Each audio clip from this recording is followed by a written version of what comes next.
आज हम सुनेंगे भक्त हिम्मत दास की कहानी कि कैसे भक्त हिम्मत दास प्रभु के कृपा पात्र हुए। भक्त हिम्मत दास और उनकी पत्नी भगवान के प्रति पूर्ण समर्पित थे। एक बार जब लक्ष्मी जी श्री चरणों में बैठी हुई थी तो उन्होंने प्रभु से पूछा कि प्रभु, क्या आपसे बड़ा भी कोई है? भगवान विष्णु ने बड़े ही सरल भाव से कहा, हाँ है, वो है हमारा भक्त। तब लक्ष्मी जी बोली, तब तो वे रिश्ते में मेरे जेठ हुए। अतः नारियों में जेठ अथवा ससुर से पर्दा करने का विधान है। अतः मैं भी आपके भक्तों से पर्दा करती रहूंगी। आप देखते हैं, जो भगवान का सच्चा भक्त होता है वो लक्ष्मी की कृपा से हमेशा वंचित रहता है, परंतु प्रभु की कृपा का पात्र बन जाता है और प्रभु उसके कष्टों को दूर करने के लिए वैसा ही रूप धारण कर लेते हैं जिससे उसके कष्ट दूर हों। भक्त हिम्मत दास और उनकी पत्नी भी प्रभु की भक्ति में लीन रहते, परंतु लक्ष्मी जी की कृपा से वंचित थे।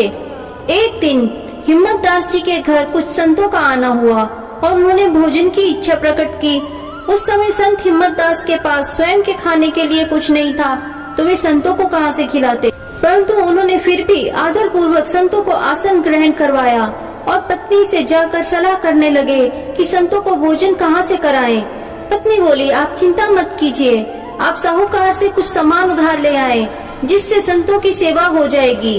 भक्त हिम्मत दास गए सेठ के पास और अपनी सारी व्यथा सुनाई, लेकिन साहूकार ने उधार देने से साफ मना कर दिया। जब वे निराश होकर घर लौटे तो पत्नी को सारी बात बता दी। अब हिम्मत दास जी की पत्नी कमरे में गई और अपनी मायके की ओर से उन्हें मिली हुई नथ पति को दे दी और भोजन की सामग्री लाने को कहा। भक्त ने वो नथ गिरवी रख दी और भोजन सामग्री लाकर पत्नी को दे दी और बोले, तुम तब तक आंगन लीप लो जब तक मैं संतों को नदी पर स्नान करवा लाता हूँ। पत्नी आंगन लीपने लगी। उधर ठाकुर जी को अपने भक्त की दशा देखकर दुख हुआ और वे संत हिम्मत दास का रूप बनाकर सेठ के पास पहुँचे और अपने भक्त की उधारी चुकाई और नथ लेकर भक्त के घर आए। संत हिम्मत दास की पत्नी को नथ देने लगे। संत की पत्नी ने कहा, मेरे हाथों में मिट्टी लगी है, तुम ही पहना दो। ठाकुर जी ने अपने हाथों से नथ पहना दी और बोले, तुम भोजन की तैयारी करो, मैं संतों को लेकर आता हूँ।